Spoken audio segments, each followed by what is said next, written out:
際嘅。已經透露咗半百美唔係我又唔搞咁多包裝嘅嘢嘅。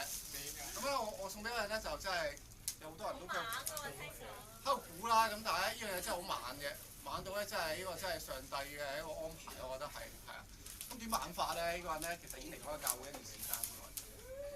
咁但係今年無啦啦就打電話，即係揾翻我喎，係啊。我都知啦。係咁咧就係小麗啦，係啊。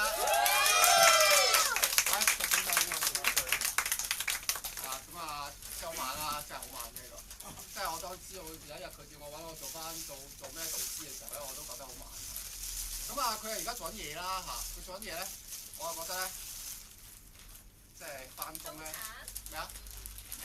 啊，即係咁講咧，係咁樣工作係好重要，但係工作咧並唔係你嘅生命係啊，工作只係生命一部分。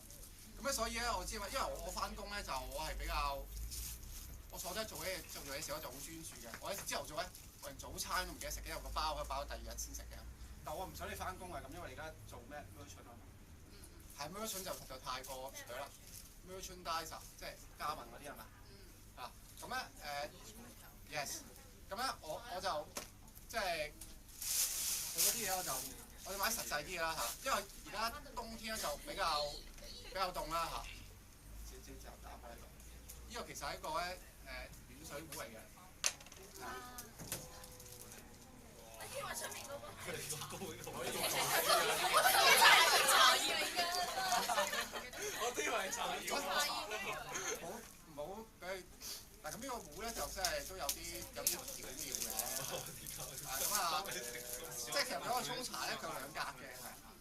咁啊，呢個個窿啦嚇。即係你飲，如果沖茶嘅話，佢就唔會自己浸出嚟啦一齊。咁呢個方便咧，即係當你做係啦，做嘢嘅時候咧就唔使出出入入啦嚇。咁啊，另外我再加多特登加呢個就係朱古力咁啊，公司嘅專業嘅一個 advice 嚟嘅呢個，即係每日翻嘅時候就懟翻杯嚇。即係你唔記得食呢個早餐嘅時候咧，都有朱古力去頂住係。咁所以係。個杯摩卡係啦。啱晒，我係好知打工仔嘅心態。我一定啱邊度喺個。個袋實。呢個唔要呢個。